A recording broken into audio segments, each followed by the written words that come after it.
Your body has a clock, not a metaphorical clock, a molecular clock, a precise, genetically encoded timekeeping system that runs in every cell of your body simultaneously, coordinating when you should eat, when you should sleep, when your immune system should be most active, when your cells should repair themselves, when your hormones should rise and fall, when your metabolism should accelerate and when it should slow. This clock has been running in living organisms for billions of years. It evolved before the invention of artificial light, before the 24-hour economy, before the smartphone, before the late-night meal, before the culture of always on that most of us now inhabit as if it were simply the normal condition of human life. And the single most important thing Dr. Satchin Panda discovered in more than 2 decades of circadian biology research is this. Most of us are living so far outside the natural timing of our biological clock that the mismatch between when our bodies are designed to function and when we actually ask them to function is quietly generating a cascade of metabolic, hormonal, immune, and cognitive consequences that no amount of healthy food, no supplement stack, no exercise program, and no sleep intervention can fully compensate for. The good news, and Panda is emphatic about this, is that the fix is not complicated. It does not require a new diet. It does not require expensive equipment. It does not require giving up food you love. It requires timing. Specifically, it requires aligning when you eat, when you sleep, when you move, and when you expose yourself to light with the biological clock your body has always been running. That alignment is what the circadian code calls time-restricted eating, and today we are breaking it all the way down. Welcome back to the Vitality Edit by CosmiReads. Video 5, 5 books in, 5 layers of the same foundational truth. Van der Kolk showed us that the body keeps the score. Trauma lives in the tissue, in the nervous system, in the automatic responses that bypass conscious control. Walker showed us that sleep is the foundation upon which every other health intervention rests. Without it, nothing else fully works. Nestor showed us that the breath is the hinge between the nervous system and the body, and that we have been using it incorrectly for our entire lives. Mate showed us that the emotional life writes itself into the biology, that every act of chronic self-betrayal activates a stress response the immune system registers and eventually expresses. Panda now shows us the 4th dimension of all of it, time. Because it is not only what you eat that determines your metabolic health, it is when. It is not only how much you sleep, but when you sleep in relationship to light and darkness. It is not only whether you exercise, but when you exercise relative to your circadian phase. Time is the variable that every other health framework has been leaving out. And once you understand the circadian code that governs your biology, everything else in the Vitality Edit series, the breath practice, the sleep hygiene, the emotional regulation, becomes more effective because you are doing it at the moment your biology is most receptive to it. Before the science, a moment with Panda himself. He is a professor at the Salk Institute for Biological Studies in California, one of the most respected biological research institutions in the world. He did not arrive at circadian research through personal health crisis. He arrived through a mouse, specifically through a series of experiments in which genetically identical mice were fed identical food in identical quantities. But one group ate that food within an 8 to 10 hour window, and the other group ate it freely across the full 24 hours. The mice with unrestricted eating became obese, diabetic, and metabolically compromised. The mice with time-restricted feeding were lean, healthy, and metabolically robust. Same food, same calories, different timing. The implications were so significant that Panda spent the next 2 decades testing the hypothesis across human populations, and the results were consistent. When eating is confined to a consistent daily window, aligned with the active phase of the circadian clock, metabolic health improves, sleep quality improves, inflammatory markers decrease, and a cascade of hormonal and cellular repair processes are activated that simply cannot occur when food is available around the clock. The circadian code is not a diet. It is a timing protocol. And the distinction matters enormously because it means you can eat the foods you already eat in approximately the quantities you already eat them and produce measurable improvements in your health simply by changing the window of time in which you consume them. The first key insight is the one that makes everything else in Panda's framework possible, and it is also the one that most people have never considered, despite its profound implications for their daily behavior. Your body is not in the same metabolic state at all hours of the day. It oscillates. During the active phase, the daylight hours, broadly speaking, your metabolism is optimized for processing food, generating energy, repairing tissue, and managing immune function. During the rest phase, the hours of darkness, your metabolism shifts to a fundamentally different program. Growth hormone is released. Cellular autophagy, the process by which cells clear out damaged components and regenerate, is activated. The liver, pancreas, gut microbiome, and brain all enter states of maintenance and repair that require the absence of incoming food to function optimally. When you eat late at night, you are sending food into a system that has already shifted into repair mode. The metabolic processing of that food is significantly less efficient. The insulin response is blunted. The gut microbiome is disrupted. The liver, which needs several hours of fasting to begin its own repair processes, cannot complete them. And Walker taught us that sleep quality is degraded by late eating, because the metabolic activity of digesting food competes directly with the physiological processes of deep sleep. Panda's research quantifies exactly how much. Eating within 3 hours of sleep measurably reduces slow-wave sleep, the phase Walker identified as the most physically restorative.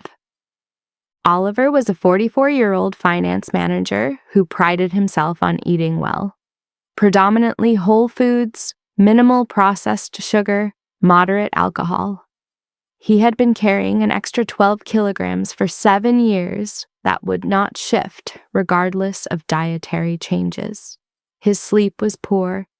His fasting glucose, at his last physical, was edging toward the pre-diabetic range. He began tracking his eating times for the first time in his life using Panda's free research app and discovered something that genuinely surprised him.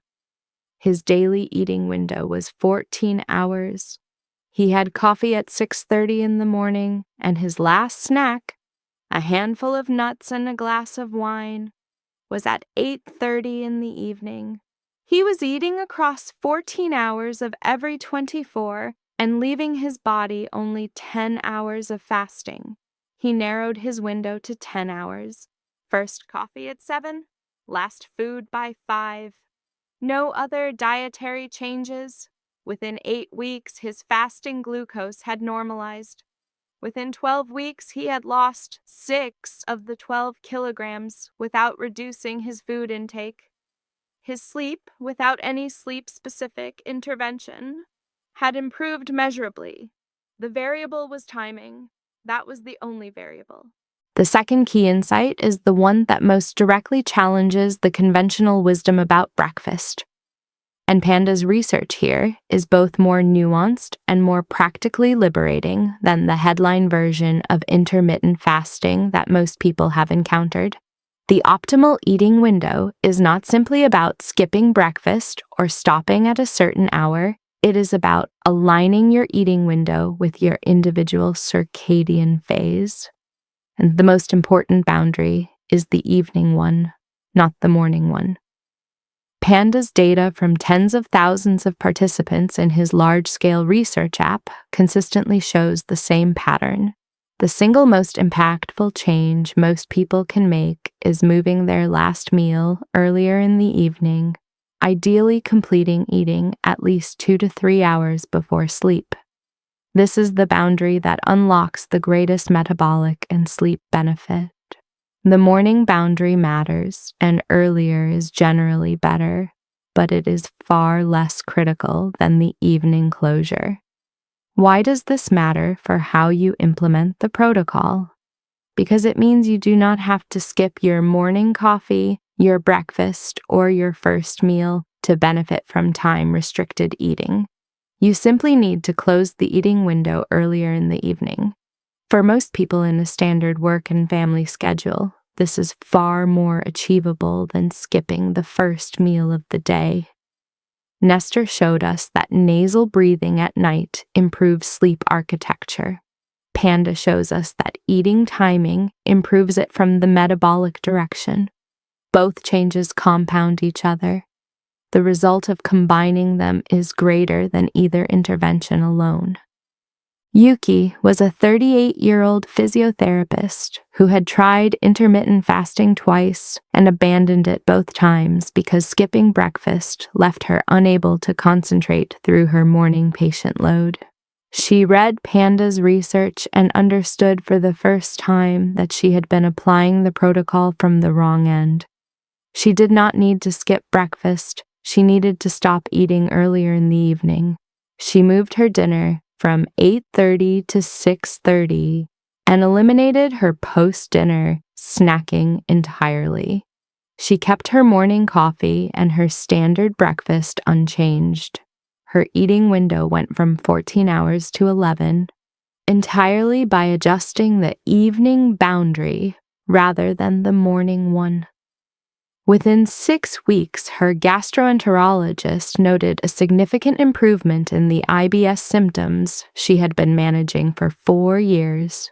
Her energy through afternoon clinic sessions, which had been reliably low, improved without any change to her caffeine intake or sleep schedule.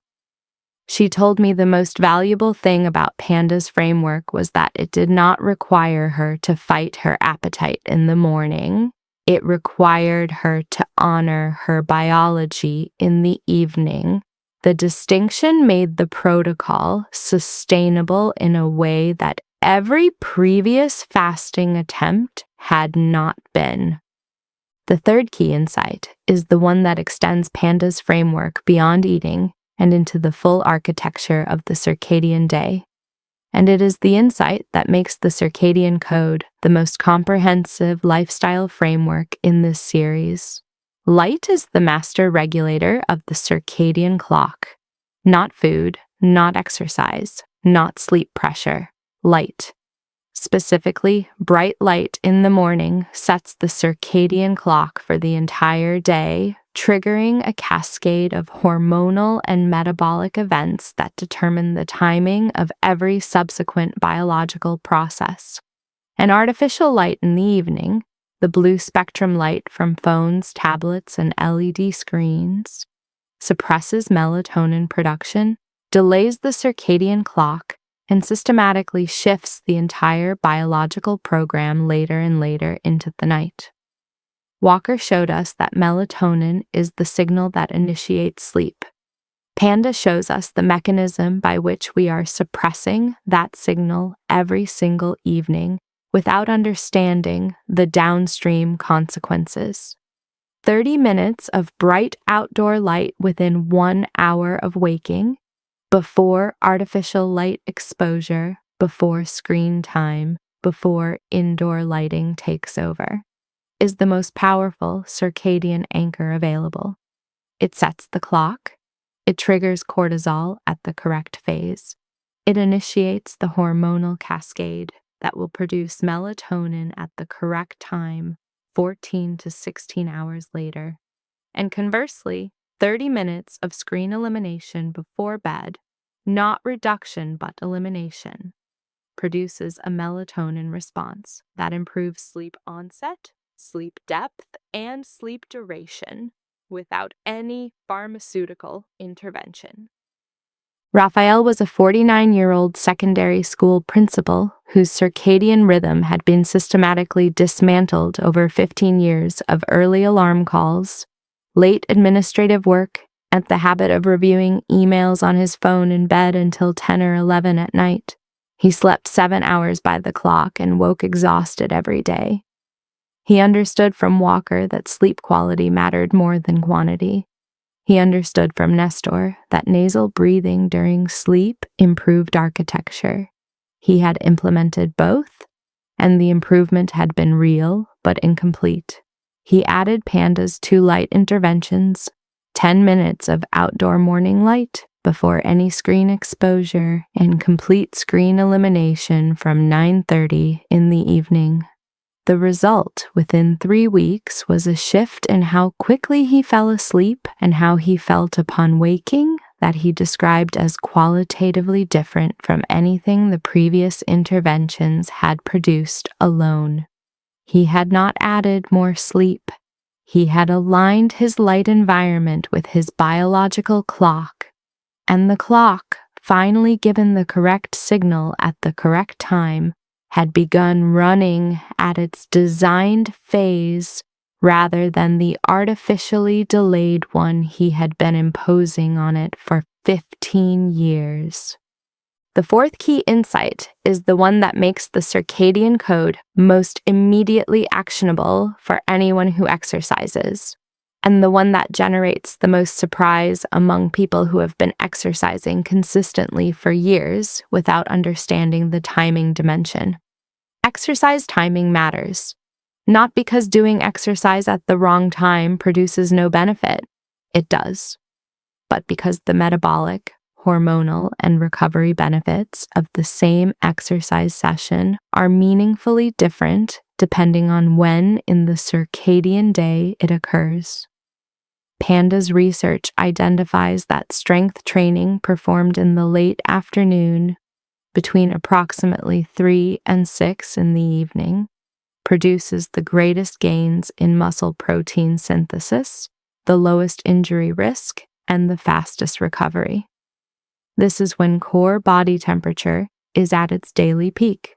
Reaction time is fastest, grip strength is greatest, and the hormonal environment is most anabolic. Conversely, morning exercise, particularly fasted morning movement, produces the greatest benefit for metabolic flexibility, fat oxidation, and circadian anchoring. It does not produce the same strength gains, but it produces metabolic and circadian benefits that afternoon exercise does not. The practical implication is not that you must restructure your entire exercise schedule.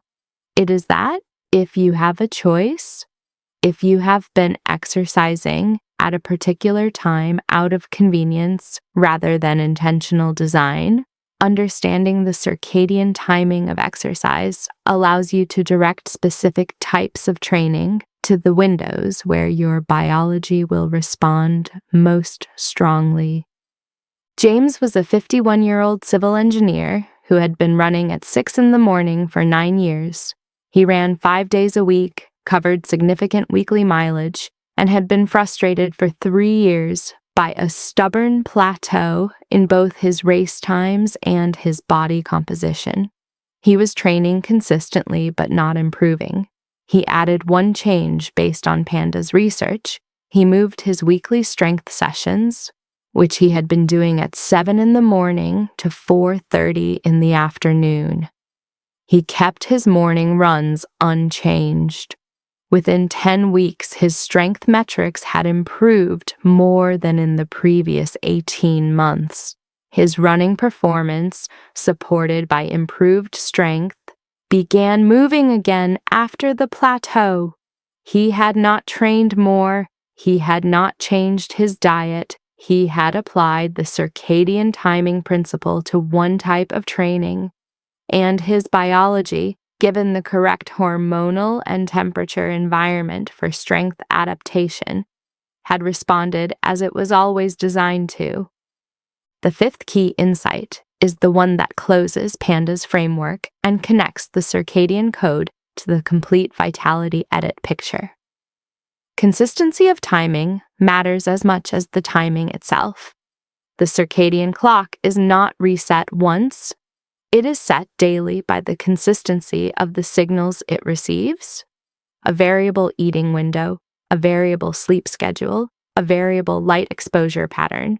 These produce what chronobiologists call circadian disruption, and the metabolic and hormonal consequences of that disruption are measurable and significant. Shift workers have the highest rates of metabolic disease, cardiovascular disease, and certain cancers of any occupational group, not primarily because of what they eat or how they sleep, but because their circadian clocks are receiving contradictory signals every time their schedule changes. Most people who do not do shift work assume this does not apply to them, but Panda's data tells a different story. Social jet lag, the discrepancy between your weekday and weekend sleep and eating schedules, is experienced by the majority of people in the developed world and produces circadian disruption that accumulates across the week in ways that measurably degrade metabolic health over time. Going to bed 2 hours later on Friday and Saturday nights and eating across a wider window at the weekend is enough to partially undo the circadian alignment you built across the working week. The prescription is not perfection, it is consistency. A 10-hour eating window that shifts by no more than 1 hour across the 7 days is more beneficial than a strict 8-hour window on 5 days, followed by a 14-hour window on 2. Amara was a 35-year-old marketing director who had implemented time-restricted eating with impressive discipline across her working week, 10-hour window, consistent timing, evening light management, morning outdoor light. She had seen real results. And then she had stalled. She reviewed her full week with Panda's framework and identified the problem immediately. Her weekend schedule was running 3 hours later than her weekday schedule across every circadian variable: sleep, eating, and light. She was building circadian alignment Monday through Friday and dismantling it Saturday and Sunday. She made one adjustment. She allowed herself to sleep 1 hour later on weekends rather than 3, and she maintained her eating window timing regardless of the day. The stall resolved within 3 weeks. Her Monday morning energy, which had reliably been her worst of the week, the signature of social jet lag, normalized for the first time. She told me the insight that shifted everything was understanding that the circadian clock does not know it is the weekend. It only knows the signals it receives, and consistency of signal is the entire basis of circadian alignment. 5 ways to apply the circadian code right now. 1. Track your current eating window for 3 days before making any changes. Use Panda's free app called My Circadian Clock, or simply write down the time of your first and last calorie each day. Most people discover a window 2 to 4 hours wider than they estimated. Awareness precedes alignment. 2. Close the evening boundary first. Move your last meal or snack 2 hours earlier than your current habit. This single adjustment before any change to morning timing will produce the greatest metabolic and sleep benefit for most people. 3. Get outdoor light within 1 hour of waking tomorrow morning. 10 to 30 minutes before any screen, before indoor artificial light takes over. This is the most powerful circadian anchor available, and it costs nothing. 4. Eliminate screens for 30 minutes before your target sleep time. Not reduce, eliminate. Use that window for the journaling, the breath work, the reading, the conversation that enriches your life and simultaneously allows your melatonin to rise unimpeded. 5. Audit your weekend schedule. How many hours later do you sleep and eat on Saturday and Sunday compared to your weekday pattern? If the gap is greater than 1 hour, you are experiencing social jet lag. Bring your weekend timing within 1 hour of your weekday timing and watch your Monday morning change. Your 7-day circadian code challenge. Day 1. Track your full eating window. First and last calorie, exact times. All 3 days of the challenge start. Day 2. Move your evening food boundary 2 hours earlier than your current last meal time. Day 3. Morning outdoor light before any screen, 10 minutes minimum. Non-negotiable. Day 4. Eliminate screens 30 minutes before sleep. Put the phone in another room if necessary. Day 5. Assess your exercise timing. Could one type of session be moved to a more circadian aligned window? Day 6. Audit your weekend sleep and eating times compared to your weekday pattern. Identify the social jet lag gap. Day 7. Run your full circadian day with intention. Morning light, 10-hour eating window, afternoon movement, evening screen elimination, consistent sleep time. Notice how your body feels when the clock finally receives the signals it was designed for.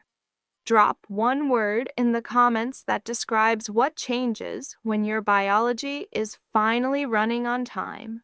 Just one word. I read every single one. The Circadian Code is the most practical book in the Vitality Edit series. It does not require a new diet. It does not require more willpower. It does not require you to be a different person. It requires you to understand that your body has a clock, that it has always had a clock, and that the mismatch between when your clock is designed to run and when modern life asks it to run is one of the most correctable sources of metabolic dysfunction, sleep disruption, and chronic fatigue in the developed world. Van der Kolk showed us the body keeps the score. Walker showed us sleep is the foundation. Nestor showed us the breath is the hinge. Mate showed us the emotional life writes itself into the biology. Panda shows us that time is the variable that makes all of it work or fail. Align your clock. Hit the like button if this series is giving you a completely new understanding of what your body is capable of. Subscribe and hit the bell because video 6 of the Vitality Edit is on its way. Your free downloads are in the description. Thank you for being part of CosmiReads. Breathe, heal, rise. See you in the next one.